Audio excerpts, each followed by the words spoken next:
Hi all, SSAG വൈബ്സിൻ്റെ പുതിയൊരു വീഡിയോയിലേക്ക് എല്ലാവർക്കും സ്വാഗതം. SCERT 10ാം ക്ലാസ്സിലെ ഏറ്റവും പുതിയ ടെക്സ്റ്റ് ബുക്ക്, അതായത് 2025 വന്നിട്ടുള്ള SSLC 10ാം ക്ലാസ്സിൻ്റെ സോഷ്യൽ സയൻസ് ടെക്സ്റ്റ് ബുക്കിലെ ഫസ്റ്റ് ചാപ്റ്ററാണ്. ഭാഗം 1 ഫസ്റ്റ് ചാപ്റ്ററാണ് നമ്മൾ ഡിസ്കസ് ചെയ്തുകൊണ്ടിരിക്കുന്നത്. ഇതിൻ്റെ ഫസ്റ്റ് പാർട്ട് നമ്മൾ ചെയ്തിട്ടുണ്ട്, ഇത് സെക്കൻഡ് പാർട്ടാണ്. അപ്പോൾ ഈ ഒരു ഹിസ്റ്ററി ചാപ്റ്റർ, മാനവികത എന്ന ചാപ്റ്ററാണ് നമ്മൾ ഡിസ്കസ് ചെയ്തുകൊണ്ടിരിക്കുന്നത്.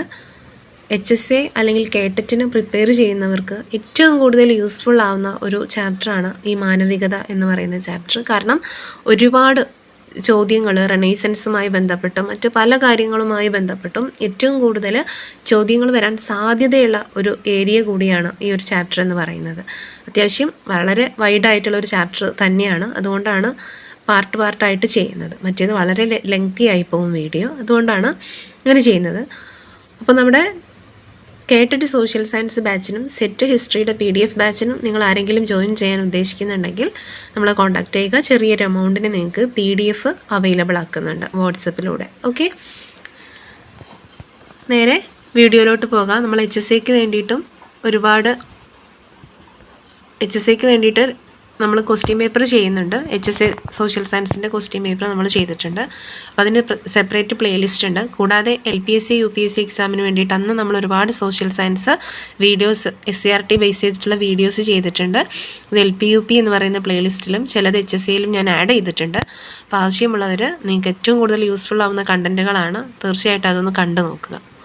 ഓക്കെ, ഈ ഒരു ചാപ്റ്ററിൽ നമുക്കിനി ഡിസ്കസ് ചെയ്യാനുള്ളത് ഇത്രയും ഭാഗങ്ങൾ നമ്മൾ ചെയ്തിട്ടുണ്ട് അല്ലേ. നമ്മൾ ബ്ലാക്ക് ഡെത്തിനെ കുറിച്ച് പറഞ്ഞതാണ്, അതിൻ്റെ വർഷം ഇയറും കാര്യങ്ങളൊക്കെ പറഞ്ഞു. ഇനി എനിക്ക് തോന്നുന്നു ഇതിൽ നമ്മൾ ഡിസ്കസ് ചെയ്യാനുള്ളത് ഈ ഒരു ഭാഗമാണ്. യൂറോപ്യൻ നവോത്ഥാനം ഒരു കൊളോണിയൽ കാഴ്ചപ്പാടെന്ന് പറഞ്ഞിട്ടൊരു ഭാഗം കൊടുത്തിട്ടുണ്ട്. അപ്പോൾ ഈ ഒരു വീഡിയോ നിങ്ങൾക്ക് യൂസ്ഫുൾ ആവുന്നുണ്ടെങ്കിൽ തീർച്ചയായിട്ടും ലൈക്ക് ചെയ്യണേ. നിങ്ങൾ ലൈക്ക് ചെയ്യുമ്പോഴാണ് നമ്മുടെ വീഡിയോ കൂടുതൽ ആളുകളിലേക്ക് എത്തിപ്പെടുന്നത്. തീർച്ചയായിട്ടും നിങ്ങൾ കാണുന്നവർ ലൈക്ക് ചെയ്യുക. മാത്രമല്ല, നിങ്ങൾ കമൻറ്റുകൾ അറിയിക്കുക. കൂടുതൽ ക്ലാസ്സുകൾ ആവശ്യമാണെങ്കിൽ തീർച്ചയായിട്ടും കമൻറ്റ് ചെയ്യുക. ഓക്കെ, അപ്പോൾ എൻ്റെ സൗണ്ടിന് ചെറിയൊരു പ്രശ്നമുണ്ട്. ഇൻഫെക്ഷൻ ആയത് കാരണം സൗണ്ട് ഒരു പ്രശ്നമാണ്, എന്നാലും ഞാൻ ചെയ്യാം. ഓക്കെ, യൂറോപ്യൻ നവോത്ഥാനം ഒരു കൊളോണിയൽ കാഴ്ചപ്പാട്. യൂറോപ്പ് കേന്ദ്രീകരിച്ചാണ് നവോത്ഥാനം ആരംഭിച്ചത് എന്ന ആശയത്തിനെതിരായി ഇന്ന് നിരവധി അഭിപ്രായങ്ങൾ ഉയർന്നു വരുന്നുണ്ട്. ജോർജ് ജെയിംസിൻ്റെ സ്റ്റോളൻ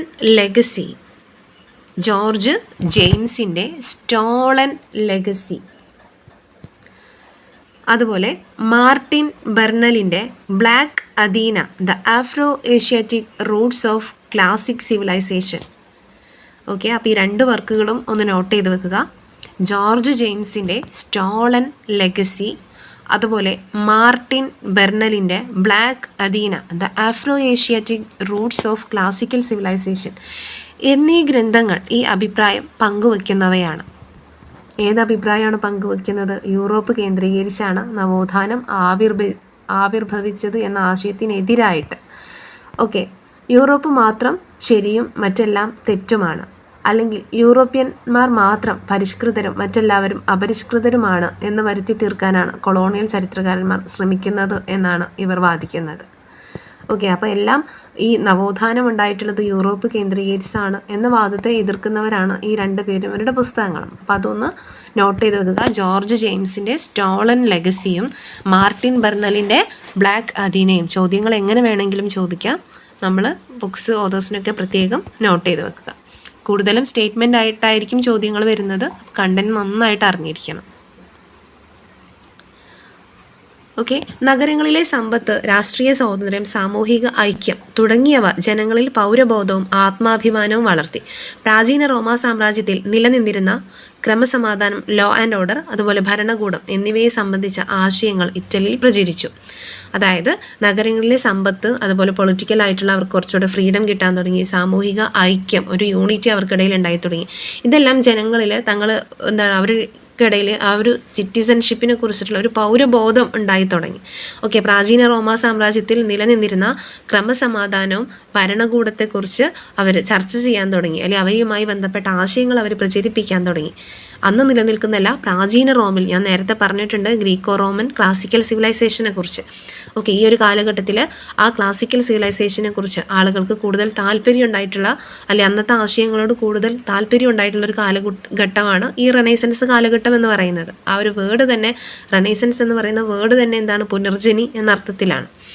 പ്രാചീന റോമൻ നിയമങ്ങളിലും ലാറ്റിൻ ഭാഷയിലും പാണ്ഡിത്യമുണ്ടായിരുന്ന വിദ്യാസമ്പന്നരായ ഒരു വിഭാഗം വാണിജ്യ പ്രവർത്തനങ്ങളിൽ ഒരു വിഭാഗം ആളുകൾ വാണിജ്യ പ്രവർത്തനങ്ങളിലും ഏർപ്പെട്ടിരുന്നു.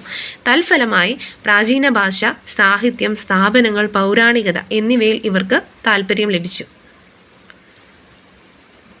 അപ്പോൾ ഈ ഗ്രീക്കോ റോമൻ സിവിലൈസേഷനുമായി ബന്ധപ്പെട്ട പ്രാചീന ക്ലാസിക്കൽ സിവിലൈസേഷനുമായി ബന്ധപ്പെട്ട നിയമങ്ങളിലും ലാറ്റിൻ ഭാഷയിലും അറിവുണ്ടായിരുന്ന ഒരു വിഭാഗം ആളുകൾ വാണിജ്യ മേഖലയിലും പ്രവർത്തിച്ചിരുന്നു. അപ്പോൾ അവർക്ക് ഇത്തരം കാര്യങ്ങളിൽ, പ്രാചീന ഭാഷ, സാഹിത്യം, സ്ഥാപനങ്ങൾ, പൗരാണികത, ഇത്തരം കാര്യങ്ങളിൽ താല്പര്യം ഉണ്ടാവുകയും ഓരോ നഗരവും കലയുടെയും സാഹിത്യത്തിൻ്റെയും കേന്ദ്രങ്ങളാകാൻ ആഗ്രഹിച്ചു. പ്രാചീന റോമാ നഗരത്തിലെ ചിത്രങ്ങളും കൈയെഴുത്തുപ്രതികളും കെട്ടിട അവശിഷ്ടങ്ങളും രാജാക്കന്മാരുടെയും പുരോഹിതരുടെയും നേതൃത്വത്തിൽ കണ്ടെടുത്ത് സംരക്ഷിക്കപ്പെട്ടു. ഓക്കെ, അപ്പോൾ പഴയ കാര്യങ്ങളും പഴയ ചിത്രങ്ങളും പഴയ കൈയെഴുത്ത് പ്രതികളും മാനുസ്ക്രിപ്റ്റുകളെല്ലാം എന്ത് ചെയ്യാൻ തുടങ്ങി, അവശിഷ്ടങ്ങളെല്ലാം ഇവർ കണ്ടെടുക്കുകയും അത് സൂക്ഷിച്ചു വെക്കുകയും ചെയ്തു.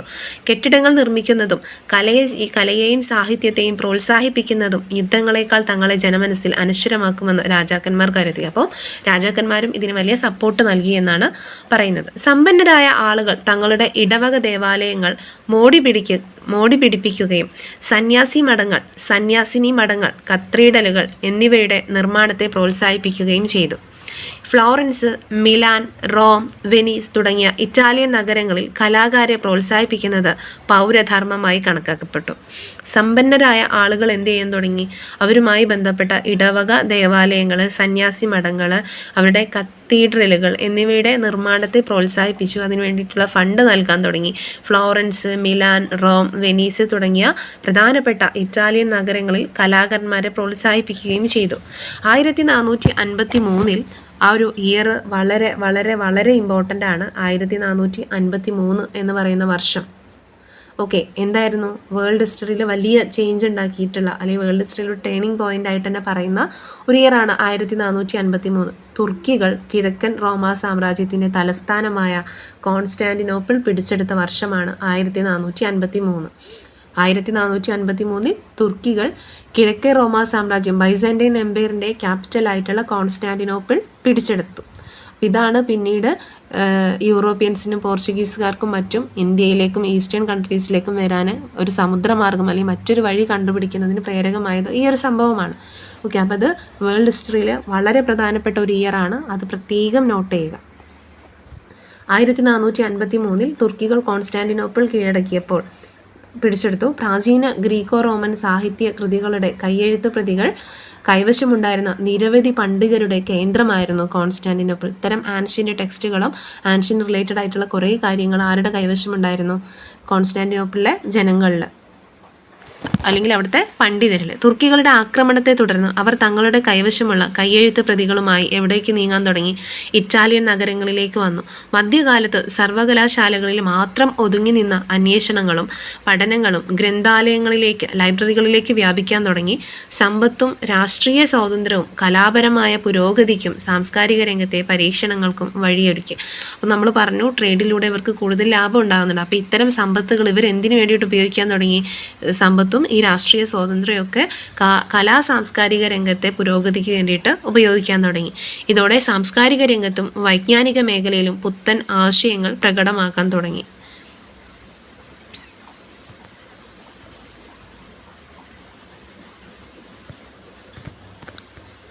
ഓക്കെ, നെക്സ്റ്റ് മനുഷ്യർ കേന്ദ്രമാകുന്നു എന്നൊരു ഭാഗം കൊടുത്തിട്ടുണ്ട്. മധ്യകാല ലോകത്തെ പ്രധാനമായും സ്വാധീനിച്ചിരുന്നത് സ്കോളാസ്റ്റിസിസം. ഈ ഒരു വേർഡ് വളരെ ഇമ്പോർട്ടൻ്റ് ആണ്. എക്സാമിന് പലപ്പോഴും കണ്ടുവരുന്ന ഒരു ക്വസ്റ്റ്യൻ ആണ്. HSST എക്സാമിന് പ്രീവിയസ് ക്വസ്റ്റ്യൻ പേപ്പറിലൊക്കെ, HSST ഹിസ്റ്ററിയുടെ ക്വസ്റ്റ്യൻ പേപ്പറിലൊക്കെ കണ്ടുവന്നിട്ടുള്ള ഒരു ക്വസ്റ്റ്യൻ ആണ്. സ്കോളാസ്റ്റിസിസം എന്താണ്? സോ നോട്ട് ചെയ്ത് വെക്കുക. സ്കോളാസ്റ്റിസിസം എന്നറിയപ്പെട്ട തത്വശാസ്ത്രമായിരുന്നു മധ്യകാല ലോകത്തെ പ്രധാനമായും സ്വാധീനിച്ചിരുന്നത്. അപ്പം എന്താണ് ആ ഒരു തത്വം എന്നുള്ളതാണ് ഇനി നമ്മൾ പറയുന്നത്. ക്രൈസ്തവ മതചിന്തയെ അടിസ്ഥാനമാക്കിയുള്ള ഈ തത്വശാസ്ത്രം വിജ്ഞാനത്തെയും അന്വേഷണങ്ങളെയും പ്രോത്സാഹിപ്പിച്ചുവെങ്കിലും ദൈവത്തിനും പരലോകത്തിനുമാണ് ഊന്നൽ നൽകിയത്. അപ്പോൾ നേരത്തെ നമ്മൾ കോൺസ്റ്റാന്റിനോപ്പിളും കോൺസ്റ്റന്റൈൻ ചക്രവർത്തിയെക്കുറിച്ചും കഴിഞ്ഞ വീഡിയോയിൽ പറഞ്ഞിട്ടുണ്ടായിരുന്നു. അപ്പോൾ കോൺസ്റ്റന്റൈൻ ചക്രവർത്തിയുടെ മറ്റൊരു പ്രത്യേകത ഇവിടെ ക്രിസ്ത്യാനിറ്റിയെക്കുറിച്ച് പറഞ്ഞപ്പോൾ പറഞ്ഞതാണ്, റോമിൻ്റെ ഔദ്യോഗിക മതമായിട്ട് ക്രിസ്ത്യാനിറ്റിയെ പ്രഖ്യാപിച്ചത് ആരാണ്? അത് കോൺസ്റ്റന്റൈൻ ചക്രവർത്തിയാണ്. ഓക്കെ, കോൺസ്റ്റന്റൈൻ ചക്രവർത്തിയാണ് റോമിൻ്റെ അല്ലെങ്കിൽ റോമാ സാമ്രാജ്യത്തിൻ്റെ ഔദ്യോഗിക മതമായിട്ട് ക്രിസ്ത്യാനിറ്റിയെ പ്രഖ്യാപിച്ചത്. അതൊന്ന് നോട്ട് ചെയ്ത് വെക്കുക. ക്രൈസ്തവ മതചിന്തയെ അടിസ്ഥാനമാക്കിയുള്ള ഈ തത്വശാസ്ത്രം വിജ്ഞാനത്തെയും അന്വേഷണങ്ങളെയെല്ലാം പ്രോത്സാഹിപ്പിച്ചിരുന്നു എങ്കിലും ദൈവത്തിനും പരലോക ജീവിതത്തിനുമാണ് ഊന്നൽ നൽകിയത്. മനുഷ്യനല്ല, മറിച്ച് മതപരമായ കാര്യങ്ങൾക്കാണ് പ്രാധാന്യം നൽകിയത്. ഇതിൽ നിന്ന് മാറി മനുഷ്യനും ഇഹലോകത്തിനും, നമ്മൾ ഇന്ന് ജീവിക്കുന്ന ഈ ഒരു ഭൗതിക ലോകത്തിനും യുക്തിചിന്തയ്ക്കും റാഷണലിസത്തിനും പ്രാധാന്യം നൽകിക്കൊണ്ടാണ് മാനവികത അഥവാ ഹ്യൂമനിസം എന്ന ആശയം രൂപപ്പെട്ടത്. നമുക്കറിയാം, മധ്യകാല വേൾഡ് എന്ന് പറയുന്നത് റിലീജിയൻ ബേസ് ചെയ്തിട്ട്, ചർച്ച് ബേസ് ചെയ്തിട്ട്, അല്ലെ അതുമായി ബന്ധപ്പെട്ട കാര്യങ്ങളാണ് ചർച്ച ചെയ്തിരുന്നത്, അല്ലെങ്കിൽ പ്രാധാന്യം കൊടുത്തിരുന്നതെല്ലാം. പക്ഷേ ഇതിൽ നിന്നും മാറി ഹ്യൂമനിസത്തിലേക്ക് വന്നു. എന്താണ് ഹ്യൂമനിസം? ഇത്തരം മതപരമായ കാര്യങ്ങൾക്ക് പകരം മനുഷ്യന് പ്രാധാന്യം കൊടുത്തു. ഓക്കെ, അപ്പോൾ ഇതിനെയാണ് നമ്മൾ ഹ്യൂമനിസം എന്ന് പറയുന്നത്. യുക്തിചിന്തയ്ക്ക്, റാഷണലിസത്തിന് പ്രാധാന്യം കൊടുത്തു. മനുഷ്യനിൽ അന്തർലീനമായിട്ടുള്ള അനന്യത, വികാരങ്ങൾ, ശേഷികൾ, എഴുത്ത്, സംഭാഷണം എന്നിവയ്ക്ക് മാനവികതാവാദികൾ ഊന്നൽ നൽകി. മനുഷ്യനുമായി ബന്ധപ്പെട്ട അവൻ്റെ ചിന്താശക്തികൾക്കും അവൻ്റെ ശേഷികൾക്കും അവൻ്റെ സ്കില്ലുകൾക്കും ആര് പ്രാധാന്യം നൽകി തുടങ്ങി? മാനവികതാവാദികൾ പ്രാധാന്യം നൽകി തുടങ്ങി. ദൈവകേന്ദ്രീകൃതമായ കാഴ്ചപ്പാടിൽ നിന്നും, ഒരു ഗോഡ് സെൻട്രിക് ആയിട്ടുള്ള വ്യൂയിൽ നിന്നും മനുഷ്യ കേന്ദ്രീകൃതമായിട്ടുള്ള ഹ്യൂമൻ സെൻട്രിക് ആയിട്ടുള്ള വീക്ഷണത്തിലേക്കുള്ള പരിവർത്തനത്തിനെയാണ് നമ്മൾ എന്ത് വിളിക്കുന്നത്? മാനവികത. അല്ലെങ്കിൽ ഈ ഒരു ചിന്തയാണ് ഈ മാനവികതയുടെ അടിസ്ഥാനം. വിയോജിപ്പുകൾക്കും വിമർശനങ്ങൾക്കും മാനവികതയിൽ സ്ഥാനം ലഭിച്ചു. അവർ മതത്തിൻ്റെ ആധിപത്യത്തെ ചോദ്യം ചെയ്തു, ചർച്ചിൻ്റെ ഡോമിനേഷനെ ചോദ്യം ചെയ്തു. ഇക്കാലത്ത് പ്രാചീന ഗ്രീക്കോ റോമൻ ഗ്രന്ഥങ്ങൾ ജനങ്ങൾ വർദ്ധിച്ച താല്പര്യത്തോടെ വായിച്ചു. പ്രാചീന ഗ്രീക്ക് തത്വചിന്തകനായ അരിസ്റ്റോട്ടിലിൻ്റെ ആശയങ്ങൾ അറബികൾ യൂറോപ്പിൽ പ്രചരിപ്പിച്ചു. അപ്പോൾ പ്രാചീന ഗ്രീക്കോ റോമൻ ഗ്രന്ഥങ്ങൾ ജനങ്ങൾ ഭയങ്കര താല്പര്യത്തോടുകൂടി വായിക്കാൻ തുടങ്ങി. പ്രാചീന ഗ്രീക്ക് തത്വചിന്തകനായിരുന്ന അരിസ്റ്റോട്ടിലിൻ്റെ ആശയങ്ങൾ അറബികളാണ് യൂറോപ്പിൽ പ്രചരിപ്പിക്കുന്നത്. അപ്പോൾ ആരാണ് അരിസ്റ്റോട്ടിൽ എന്നുള്ളത് നമുക്കൊന്ന് നോക്കാം. അരിസ്റ്റോട്ടിൽ പ്രാചീന ഗ്രീസിൽ ജീവിച്ചിരുന്ന ചിന്തകനായിരുന്നു അരിസ്റ്റോട്ടിൽ. അദ്ദേഹത്തിൻ്റെ ഗ്രീക്കുകാരനാണെന്നുള്ള പ്രത്യേകം നോട്ട് ചെയ്യുക. അദ്ദേഹത്തിൻ്റെ ആശയങ്ങൾ ഈ റെനൈസൻസ് കാലത്ത് പുതിയ ചോദ്യങ്ങൾക്കും സംവാദങ്ങൾക്കും പശ്ചാത്തലമൊരുക്കി. 12-13 നൂറ്റാണ്ടുകളിൽ യൂറോപ്പിൽ അരിസ്റ്റോട്ടിലിൻ്റെ കൃതികൾ ലത്തീനിലും ലാറ്റിൻ ഭാഷയിലും പ്രാദേശിക ഭാഷകളിലും വിവർത്തനം ചെയ്തു തുടങ്ങി. സത്യാന്വേഷണത്തിന് അദ്ദേഹം നൽകിയ പ്രാധാന്യവും പഠനങ്ങളുടെ വ്യാപ്തിയുമാണ് ഇതിന് കാരണമായത്. അപ്പോൾ ഗ്രീക്ക് ചിന്തകനാണ് അരിസ്റ്റോട്ടിൽ. അദ്ദേഹത്തിൻ്റെ ചിന്തകൾ ഈ ഒരു കാലത്തെ ജനങ്ങളെ വളരെയധികം സ്വാധീനിച്ചു. അദ്ദേഹത്തിൻ്റെ കൃതികൾ ലാറ്റിൻ ഭാഷയിലും മറ്റ് നിരവധി പ്രാദേശിക ഭാഷകളിലും പ്രചരിപ്പിക്കാൻ തുടങ്ങി. മാനവികതാവാദികൾ പ്രാദേശിക ഭാഷകളിൽ കൃതികൾ രചിച്ചു. ഈ ഒരു റെനൈസൻസ് കാലഘട്ടത്തിലുണ്ടായിട്ടുള്ള ഏറ്റവും വലിയ നേട്ടം എന്ന് പറയുന്നത് റീജിയണൽ ലാംഗ്വേജുകളിൽ നിരവധി പുസ്തകങ്ങൾ രചിക്കപ്പെട്ടു. അവർക്ക് ഗ്രീക്കോ റോമൻ ശൈലിയിൽ ചിത്രങ്ങൾ വരയ്ക്കുകയും ശില്പങ്ങൾ നിർമ്മിക്കുകയും ചെയ്തു. അവർക്ക് പ്രധാന പ്രചോദനം പ്രാചീന ഗ്രീക്കോ റോമൻ സംസ്കാരങ്ങളായിരുന്നുവെങ്കിലും അവരുടെ കാഴ്ചപ്പാട് എന്തായിരുന്നു? വ്യത്യസ്തമായിരുന്നു. ഗ്രീക്കോ റോമൻ കല ദൈവത്തെയും സമ്പന്നരെയും ശക്തരെയുമാണ് ചിത്രീകരിച്ചിരുന്നത്. രൂപങ്ങൾ പൂർണ്ണ സൗന്ദര്യത്തോടെ ആവിഷ്കരിക്കാനാണ് അവർ ശ്രമിച്ചത്. എന്നാൽ നവോത്ഥാന കല മനുഷ്യരെ സ്വാഭാവികതയോടെ ചിത്രീകരിക്കാനാണ് ശ്രമിച്ചത്. ഇതിനെയാണ് നമ്മൾ എന്ത് വിളിക്കുന്നത്? റിയലിസം എന്ന് പറയുന്നത്. ഓക്കെ, ഈ നവോത്ഥാനവുമായി ബന്ധപ്പെട്ടിരുന്ന മറ്റൊരു കോൺസെപ്റ്റാണ് റിയലിസം. അപ്പോൾ എന്താണ് റിയലിസം? അവർ വരയ്ക്കുന്ന ചിത്രങ്ങളിൽ, അവർ നിർമ്മിക്കുന്ന ശില്പങ്ങളിൽ എല്ലാം യാഥാർത്ഥ്യത്തെ കൊണ്ടുവരാനാണ് ശ്രമിച്ചത്. എന്താണോ ഒരു മനുഷ്യൻ, അവൻ ആ യഥാർത്ഥ രൂപത്തിൽ ചിത്രീകരിക്കാനും യഥാർത്ഥ രൂപത്തിൽ ശില്പം നിർമ്മിക്കാനുമാണ് ഈ കാലഘട്ടത്തെ ജനങ്ങൾ ശ്രമിച്ചിരുന്നത്. അതുകൊണ്ടാണ് ഈ ഒരു കാലഘട്ടത്തെ നമ്മൾ റിയലിസം എന്ന് പറയുന്നത്. ഓക്കെ. എന്നാൽ നവോത്ഥാനകാല മനുഷ്യരെ സ്വാഭാവികതയോടെ ചിത്രീകരിക്കുകയാണ് ചെയ്തത്. നവോത്ഥാന കാലത്തെ സാഹിത്യ കലാസൃഷ്ടികൾ ഇത് സാക്ഷ്യപ്പെടുത്തുന്നു. മാനവികത പിൽക്കാലത്ത് ചിത്രകല, ശില്പകല, സാഹിത്യം, രാഷ്ട്രീയം, ചരിത്രം, ശാസ്ത്രം, മതം തുടങ്ങി വിവിധ മേഖലകളിൽ മാറ്റത്തിനുള്ള പ്രചോദനവും സ്രോതസ്സുമായി മാറി. ഈ മാറ്റങ്ങളെയാണ് എന്ത് പ്രതിനിധീകരിക്കുന്നത്? നവോത്ഥാനം റെപ്രസെൻ്റ് ചെയ്യുന്നത്. ഓക്കെ, ഇനി അന്നത്തെ കുറച്ച് ചിത്രങ്ങൾ, പ്രധാനപ്പെട്ട ചിത്രങ്ങൾ, മധ്യകാലത്തെ ചിത്രം, നവോത്ഥാന കാലത്തെ ചിത്രം. ഓക്കെ, രണ്ടും തമ്മിലുള്ള ഡിഫറൻസ് ആണ് നമ്മളോട് ചോദിക്കുന്നത്. രണ്ട് കാലഘട്ടത്തെ ചിത്രങ്ങളും കൊടുത്തിട്ടുണ്ട്. മധ്യകാലത്തെ ചിത്രം, നവോത്ഥാന കാലത്തെ ചിത്രം. മധ്യകാലത്തെ ചിത്രം മാലാഖമാർ, സ്വർഗീയത തുടങ്ങിയ ആത്മീയ ഘടകങ്ങൾക്കാണ് പ്രാധാന്യം നൽകുമ്പോൾ നവോത്ഥാന കാലത്തെ ചിത്രം ശരീരത്തിൻ്റെ സൗന്ദര്യം, മൗലികത, വർണ്ണങ്ങളുടെ സ്വാഭാവിക പ്രയോഗം തുടങ്ങിയ ഭൗതിക ഘടകങ്ങൾക്ക് ഊന്നൽ നൽകുന്നു. ഈ രീതിയിൽ നവോത്ഥാന കാലത്ത് ചിത്രകല, ശില്പകല, വാസ്തുവിദ്യ എന്നീ മേഖലകൾ സവിശേഷമായ മാറ്റങ്ങൾക്ക് വിധേയമായി. യൂറോപ്പിലെ പ്രധാന വാണിജ്യ കേന്ദ്രങ്ങളിൽ ഒന്നായ ഫ്ലോറൻസ് നഗരമായിരുന്നു ഇറ്റലിയിലെ നവോത്ഥാന കലയുടെ പ്രധാന കേന്ദ്രം. ഓക്കെ, അപ്പോൾ ഈ ഫ്ലോറൻസ് എന്നുള്ളത് വളരെ വളരെ ഇമ്പോർട്ടൻ്റ് ആണ് പറയാൻ. കാരണം നമ്മൾ പറയാറുണ്ട് റെനൈസൻസ് ഉണ്ടായത് ഇറ്റലിയിലാണ്. അത് ഇറ്റലിയിലെ തന്നെ ഫ്ലോറൻസിലാണ് അതിൻ്റെ തുടക്കമുണ്ടായത് എന്നാണ് പറയുന്നത്. ഓക്കെ, ഇറ്റലിയിലെ ഫ്ലോറൻസിലാണ് നവോത്ഥാനം ആരംഭിച്ചത് എന്നാണ് പറയുന്നത്. അപ്പോൾ അതുകൊണ്ട് ഫ്ലോറൻസ് വളരെ ഇമ്പോർട്ടൻ്റ് ആണ്. നെക്സ്റ്റ്, ചിത്രകല. നവോത്ഥാന കാലത്ത് മാനവികത ഏറ്റവും ശക്തമായി പ്രതിഫലിച്ച ഒരു മേഖലയായിരുന്നു ചിത്രകല. ചിത്രകാരന്മാർ തങ്ങളുടെ ചിത്രങ്ങളിൽ മനുഷ്യരൂപങ്ങളെ കൃത്യമായും വ്യക്തമായും സൂക്ഷ്മതയോടെയും അവതരിപ്പിച്ചു. അതാണ് ഞാൻ നേരത്തെ പറഞ്ഞത്. ശരീരശാസ്ത്രത്തിൽ, അതായത് അനാട്ടമിയിൽ അവർ കൈവരിച്ചിരുന്ന അറിവ് ഇതിന് സഹായകമായി. യുക്തിചിന്തക്കും മനുഷ്യ സ്വഭാവത്തിലെ വൈകാരികതയ്ക്കും ചിത്രകാരന്മാർ തങ്ങളുടെ സൃഷ്ടികളിൽ ഊന്നൽ നൽകി. ഇഹലോകത്തെ മൂല്യങ്ങൾക്ക് പ്രാധാന്യം ലഭിച്ചു. മാനവികതയുടെ സ്വാധീനം കാരണം കലാസൃഷ്ടികൾ കൂടുതൽ കൃത്യതയുള്ളവയും യാഥാർത്ഥ്യത്തോട് ചേർന്ന് നിൽക്കുന്നവയുമായി. ഓക്കെ, അപ്പോൾ ഈ ഒരു കാലത്ത് തന്നെ ഇവർ അനാട്ടമി അല്ലെങ്കിൽ മനുഷ്യൻ്റെ ശരീരശാസ്ത്രം വരെ പഠിക്കാനുള്ള ഒരു ശ്രമം ഉണ്ടായിട്ടുണ്ട്. അപ്പം ആദ്യമായിട്ട് ആരാണ് മനുഷ്യ ശരീരം കീറി മുറിച്ചത് ഈ ഒരു സമയത്ത് പഠിക്കുന്നതിന് വേണ്ടിയിട്ട്? ആൻഡ്രിയസ് വെസാലിയസ് ആണ്. +1 ടെക്സ്റ്റിലെ കണ്ടൻ്റാണ്. ആൻഡ്രിയസ് വെസാലിയസ് ആണ് ഈ ഒരു കാലത്ത് മനുഷ്യ ശരീരത്തെക്കുറിച്ച് പഠിക്കുന്നതിന് വേണ്ടിയിട്ട് ആദ്യമായി മനുഷ്യ ശരീരം കീറി മുറിച്ച് പരിശോധിച്ചത് ആൻഡ്രിയസ് വെസാലിയസ് ആണ്. നോട്ട് ചെയ്ത് പോകണേ. ദൈവസിദ്ധാന്തങ്ങൾക്ക് പ്രാധാന്യം നൽകുന്ന പ്രമേയങ്ങളാണ് തങ്ങളുടെ സൃഷ്ടികൾക്ക് കലാകാരന്മാർ പൊതുവെ തിരഞ്ഞെടുത്തിരുന്നത്. ദൈവസിദ്ധാന്തങ്ങൾക്ക് പ്രാധാന്യം നൽകുന്ന തീം തന്നെയായിരുന്നു അവരെടുത്തിരുന്നത്. കാരണം നമ്മൾ ഡാവിഞ്ചിയുടെയും മറ്റുള്ളവരുടെ ചിത്രങ്ങളൊക്കെ പരിശോധിക്കുമ്പോൾ നമുക്ക് ആ ഒരു ക്രിസ്ത്യൻ റിലീജിയനുമായി ബന്ധപ്പെട്ട കുറേ കാര്യങ്ങൾ അതിൽ കാണാൻ സാധിക്കും. പക്ഷേ എന്തായിരുന്നു, അവരുടെ ചിത്രങ്ങൾക്ക് ചില സവിശേഷതകളുണ്ടായിരുന്നു. എന്താണത്? ഭൂദൃശ്യങ്ങൾ, ലാൻഡ്സ്കേപ്പുകൾ, വർണ്ണങ്ങൾ കൊണ്ട് പ്രകാശത്തെയും അകലത്തെയും ചിത്രീകരിക്കൽ, മനുഷ്യ ശരീരത്തിൻ്റെ യഥാർത്ഥ ചിത്രീകരണം, എണ്ണച്ചായത്തിൻ്റെ ഉപയോഗം, ഛായാചിത്രങ്ങൾ, ആദർശവൽക്കരിക്കപ്പെട്ട ഐഡിയലൈസ്ഡ് ആയിട്ടുള്ള മനുഷ്യരൂപത്തിലുള്ള ദൈവത്തിൻ്റെ ചിത്രീകരണം. ഇത്രയും സവിശേഷതകൾ നവോത്ഥാന ചിത്രങ്ങൾക്ക് ഉണ്ടായിരുന്നു. ഇറ്റാലിയൻ നവോത്ഥാന ചിത്രകാരനായിരുന്ന ജിയോവനി ബെല്ലിനി വരച്ച ആഗണി ഇൻ ദി ഗാർഡൻ, പൂന്തോട്ടത്തിലെ വേദന എന്ന ചിത്രമാണിത്.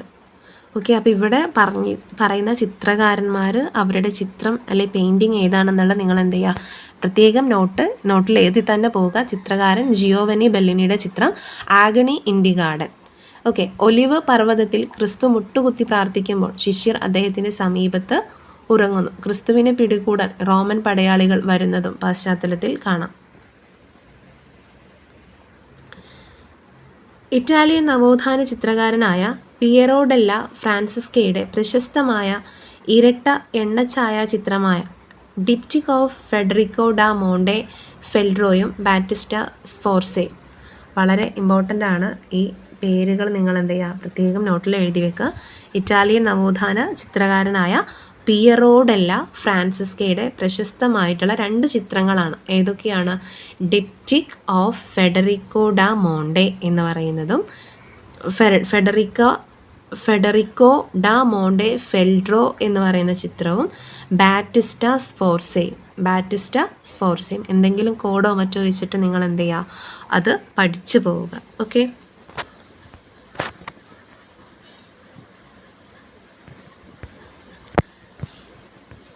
നെക്സ്റ്റ്, ജിയോട്ടോയുടെ ചിത്രങ്ങളിലാണ് ഗ്രീക്കോ റോമൻ സ്വാധീനം ആദ്യം പ്രകടമായത്. അതും മറ്റൊരു ചിത്രകാരനാണ്, ശ്രദ്ധിക്കുക, ജിയോട്ടോ. പിൽക്കാലത്ത് ചിത്രകലാരംഗത്തേക്ക് കടന്നു വന്ന എല്ലാവരെയും സ്വാധീനിച്ച ചിത്രകാരന്മാർ മസാച്ചിയോ ആയിരുന്നു. അദ്ദേഹത്തിൻ്റെ ചുമർ ചിത്രങ്ങൾ വൃത്താകാരത്തിലുള്ളവയും പ്രതലത്തിൽ നിന്നും പുറത്തേക്ക് തള്ളി നിൽക്കുന്നതുമായി തോന്നുന്നവയായിരുന്നു. അദ്ദേഹത്തിൻ്റെ ചിത്രത്തിൻ്റെ സവിശേഷതയാണ് പറയുന്നത്. നമ്മുടെ ഡെയിലി ലൈഫുമായി ബന്ധപ്പെട്ട ദൈനംദിന ജീവിതാനുഭവങ്ങൾ പേറുന്ന മനുഷ്യരൂപങ്ങളെയാണ് തന്മയത്വത്തോടെ അദ്ദേഹം ചിത്രീകരിച്ചത്. ആരുടെ ചിത്രത്തെക്കുറിച്ചാണ് പറയുന്നത്? മസാച്ചിയോയുടെ ചിത്രങ്ങളാണ് പറയുന്നത്. നെക്സ്റ്റ്, ലിയാനാർഡോ ഡാവിഞ്ചിയുടെ വിശ്വപ്രസിദ്ധങ്ങളായ ചിത്രങ്ങളാണ് അവസാനത്തെ അത്തായം അല്ലെങ്കിൽ അന്ത്യ അത്തായം, മൊണാലിസ എന്നിവ. വർണ്ണം, നിഴൽ, പ്രകാശം എന്നിവയെ സംയോജിപ്പിക്കുന്ന ശാസ്ത്രത്തിൽ ഡാവിഞ്ചി അതുല്യനായിരുന്നു. അദ്ദേഹത്തിൻ്റെ വർക്കുകളാണ് അന്ത്യ അത്തായം, മൊണാലിസ. അതൊക്കെ എല്ലാവർക്കും അറിയുന്ന കാര്യങ്ങളാണ്. എന്നാലും ഡാവിഞ്ചി അതുല്യനായിരുന്നുവെന്ന് ഈ ചിത്രങ്ങൾ നമ്മോട് പറയുന്നുണ്ട്. മനുഷ്യ ശരീരത്തെക്കുറിച്ച് ശാസ്ത്രീയമായി പഠിച്ച ഒരു ബഹുമുഖ പ്രതിഭയായിരുന്നു ലിയാനാർഡോ ഡാവിഞ്ചി. നിങ്ങളിലൊരാൾ എന്നെ ഒറ്റിക്കൊടുക്കുമെന്ന് യേശു ക്രിസ്തു തൻ്റെ ശിഷ്യരോട് പറയുമ്പോൾ അവരുടെ മുഖത്ത് പ്രത്യക്ഷപ്പെടുന്ന അത്ഭുതം, ഭയം, കുറ്റബോധം തുടങ്ങിയ മാനുഷിക വികാരങ്ങളാണ് അന്ത്യ അത്തായത്തിൽ പ്രതിഫലിക്കുന്നത്.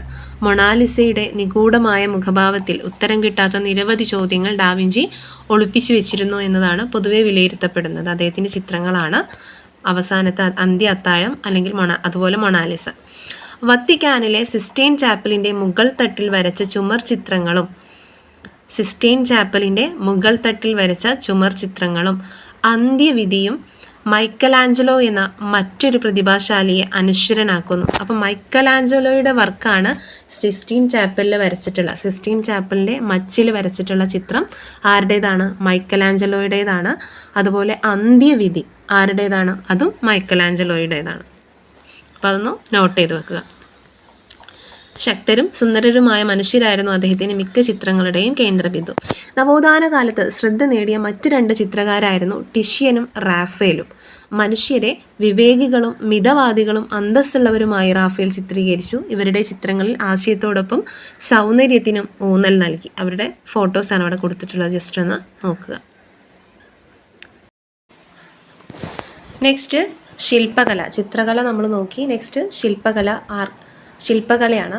ചിത്രകല പോലെ ശ്രദ്ധേയമായ മറ്റൊരു രംഗമായിരുന്നു ശില്പകല. നവോത്ഥാന കാലത്തെ ശ്രദ്ധേയരായ ശില്പികളിൽ ഒരാളായിരുന്നു ആര്?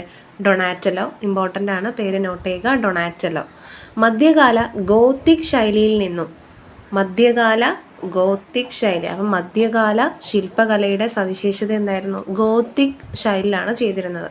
ഇതിൽ നിന്നും ശില്പകലയെ മോചിപ്പിച്ച അദ്ദേഹം ശില്പങ്ങൾക്ക് കൂടുതൽ ഊർജവും വ്യക്തിത്വവും നൽകി. ഒരു കാലിൽ തൻ്റെ ശരീരഭാരം പൂർണ്ണമായും താങ്ങുന്ന ഒരു കൗമാരക്കാരനെ അദ്ദേഹം ദാവീദ് എന്ന വെങ്കല ശില്പത്തിലൂടെ അവതരിപ്പിച്ചു. ഡൊണാറ്റലോയുടെ ദാവീദ് എന്ന് പറയുന്ന ചിത്രമാണ് ഇവിടെ കാണിച്ചിട്ടുള്ളത്. അപ്പോൾ ഡൊണാറ്റലോയുടെ ചിത്രമാണ് ഇത്, ദാവീദ്. ഒരു കാലിൽ തൻ്റെ ശരീരഭാരം പൂർണ്ണമായും താങ്ങുന്ന ഒരു കൗമാരക്കാരനാണ് ദാവീദ്.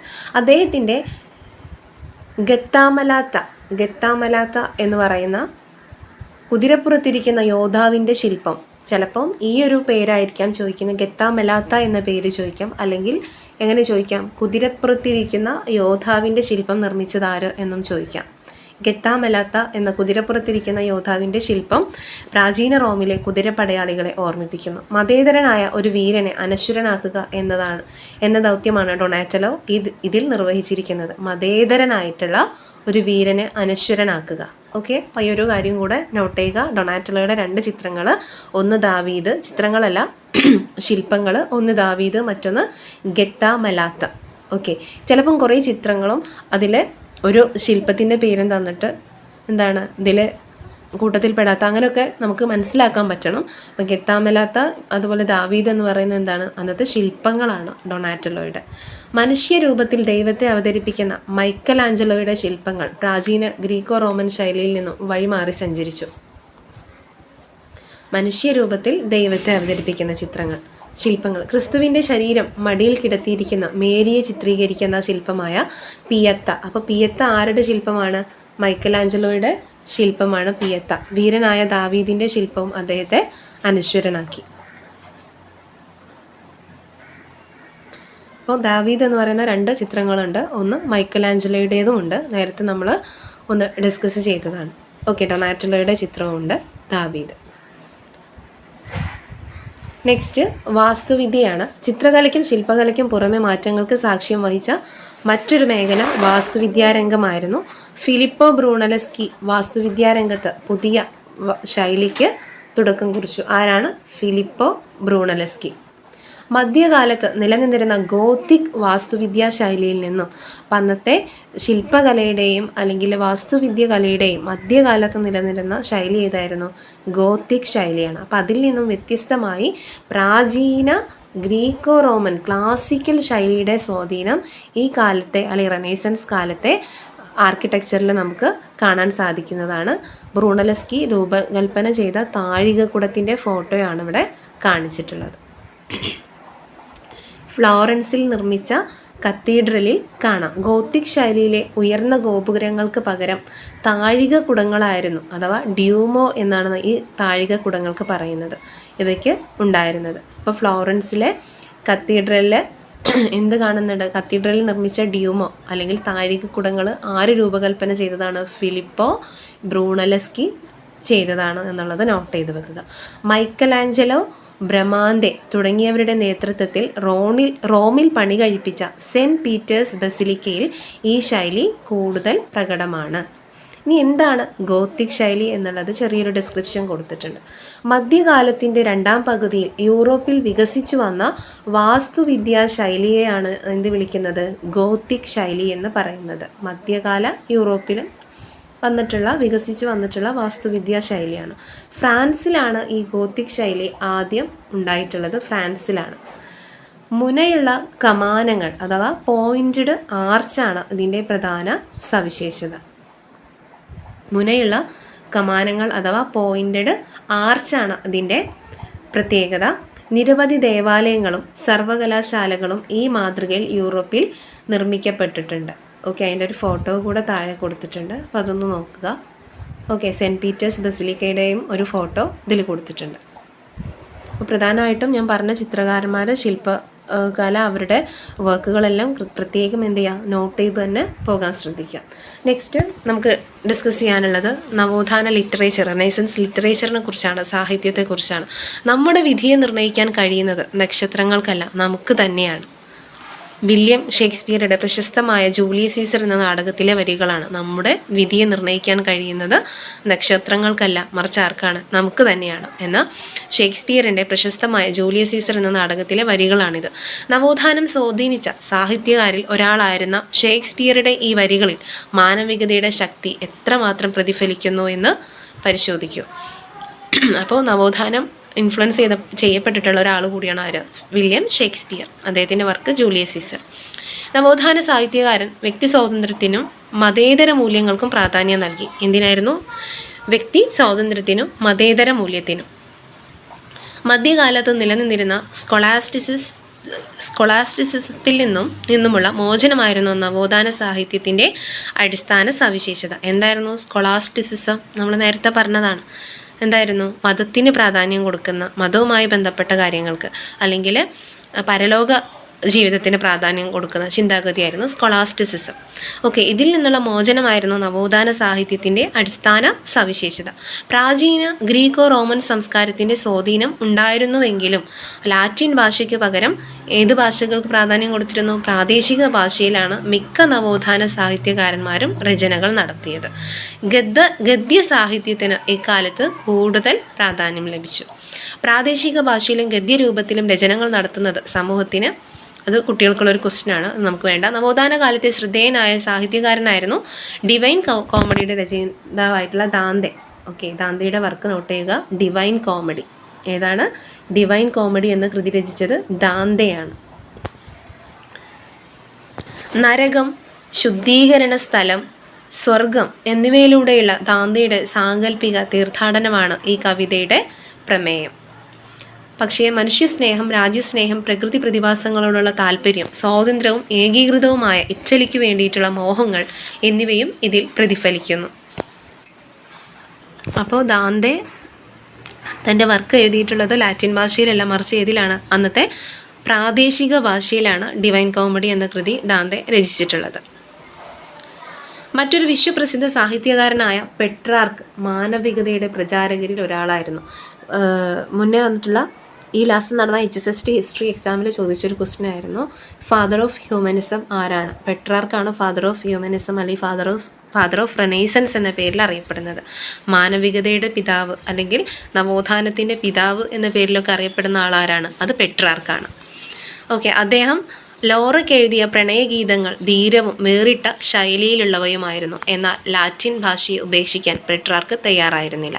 ഡെക്കാമറൺ എന്ന കൃതിയുടെ രചയിതാവായ ബൊക്കാച്ചിയോ മറ്റൊരു വിഖ്യാതനായ നവോത്ഥാന സാഹിത്യകാരനായിരുന്നു. ഓക്കെ, അപ്പോൾ പെട്രാർക്കിനെ കുറിച്ച് നോട്ട് ചെയ്യുക. അതുപോലെ ഡെക്കാമറൺ എഴുതിയത് ആരാണ്?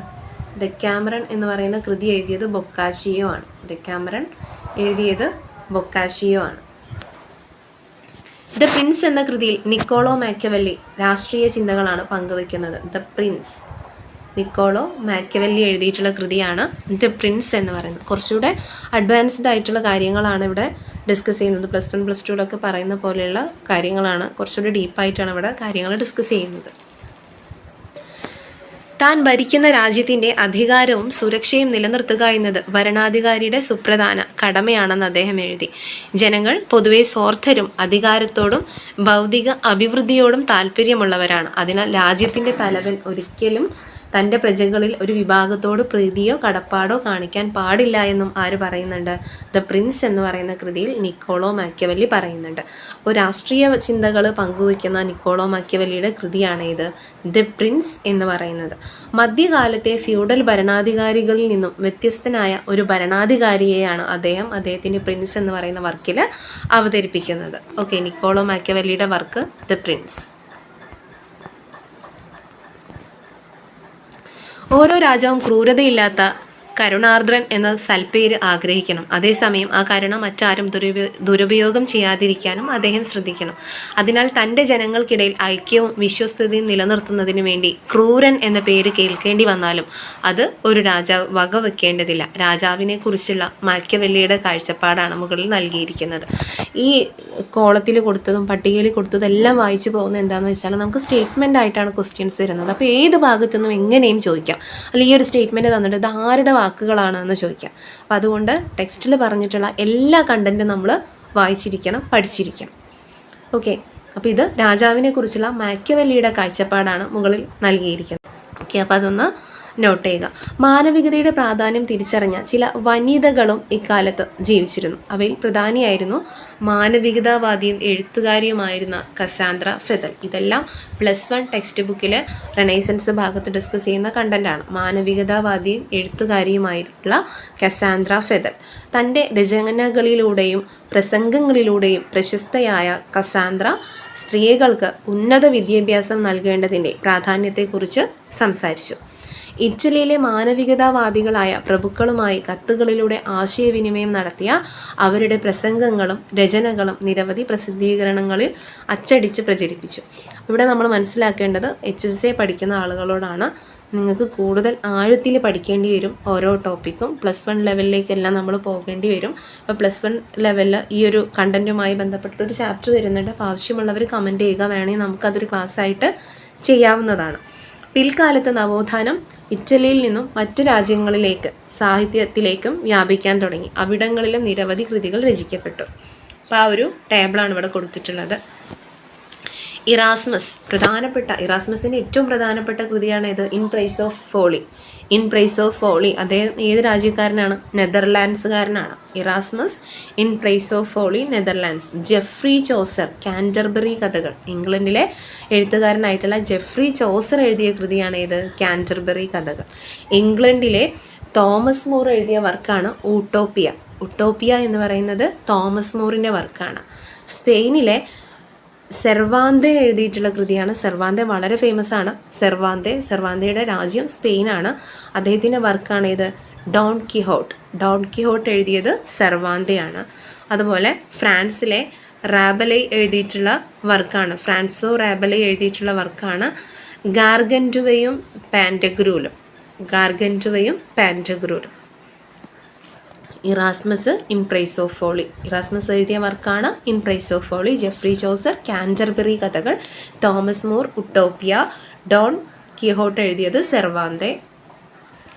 ഇവിടെ പുസ്തകങ്ങളും ഓതേഴ്സിനെയും പഠിച്ചു പോകാനുള്ള ഒരു ടെക്നിക്ക് അതൊരൊറ്റ സ്റ്റേറ്റ്മെൻ്റായിട്ട് പഠിക്കുക എന്നുള്ളതാണ്. Utopia of Thomas More, in praise of folly of Erasmus, Don Quixote of Cervantes. അങ്ങനെ പഠിക്കുമ്പോൾ നമുക്ക് കുറച്ചുകൂടെ ഓർത്ത് വയ്ക്കാൻ നന്നായിരിക്കും. In praise of folly of Erasmus, Utopia of Thomas More, Don Quixote of Cervantes and ഗാർഗൻറ്റുവയും പാൻറ്റഗ്രൂലും ഓഫ് റബലെ. അങ്ങനെ ഒരു ഒറ്റ സ്റ്റേറ്റ്മെൻ്റ് ആയിട്ട് അത് പഠിച്ചു വെക്കുമ്പോൾ കുറച്ചുകൂടെ ഓർത്തു വയ്ക്കാൻ നമുക്ക് ഓർമ്മയിൽ നിൽക്കും. നവോത്ഥാന കാലത്തെ സാഹിത്യരചനകളെ ജനകീയമാക്കുന്നതിന് അല്ലെങ്കിൽ കൂടുതൽ ആളുകളിലേക്ക് എത്തിക്കുന്നതിന് പ്രധാന പങ്ക് വഹിച്ചത് അന്നത്തെ അച്ചടി വിദ്യയാണ്, പ്രസ്സാണ്. യൂറോപ്പിലെ ആദ്യത്തെ അച്ചടിശാല സ്ഥാപിച്ചത് നോട്ട് ചെയ്യണേ ജോഹന്നാസ് ഗുട്ടൻബർഗ് ആണ്. ഫസ്റ്റ് അച്ചടിശാല, പ്രസ് യൂറോപ്പിൽ സ്ഥാപിച്ചത് ആരാണ്? അച്ചടി യന്ത്രം സ്ഥാപിച്ചത് അല്ലെങ്കിൽ അച്ചടിശാല സ്ഥാപിച്ചത്, ആദ്യത്തെ അച്ചടിശാല സ്ഥാപിച്ചത് ജർമ്മൻകാരനായ ജോഹന്നാസ് ഗുട്ടൻബർഗ് ആണ്. അപ്പോൾ അതൊന്ന് പ്രത്യേകം നോട്ട് ചെയ്യുക. ജോഹന്നാസ് ഗുട്ടൻബർഗ് ആണ് ആദ്യത്തെ അച്ചടിശാല സ്ഥാപിച്ചത്. 15-ാം നൂറ്റാണ്ടിൽ സ്ഥാപിച്ച ഈ അച്ചടിശാലയിലെ അച്ചടി യന്ത്രം ലോഹനിർമ്മിതവും ഒരു സ്ഥലത്ത് നിന്നും മറ്റൊരു സ്ഥലത്തേക്ക് കൊണ്ടുപോകാൻ കഴിയുന്നതുമായിരുന്നു.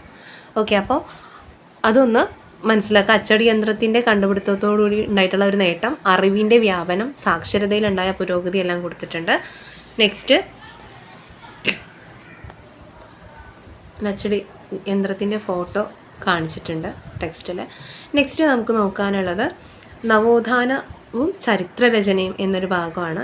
ഇത് ഞാൻ പറഞ്ഞു വളരെ വൈഡായിട്ടുള്ള ഒരു ചാപ്റ്ററാണ്. 25 പേജസ് ആണ് ഇത് വരുന്നത്. അപ്പോൾ ഇതിൻ്റെ ലാസ്റ്റ് പാർട്ട് ഞാൻ അടുത്തൊരു വീഡിയോ ആയിട്ട് ചെയ്യുന്നതായിരിക്കും. ഇപ്പോൾ 20 പേജ് നമ്മൾ വായിച്ചു, ബാക്കി ഒരു 5 പേജ് കൂടെ ഉണ്ട്, കുറച്ചുകൂടെ കണ്ടൻറ് ഉണ്ട്. അത് അടുത്തൊരു വീഡിയോ ആയിട്ട് ചെയ്യുന്നതായിരിക്കും. Thank you.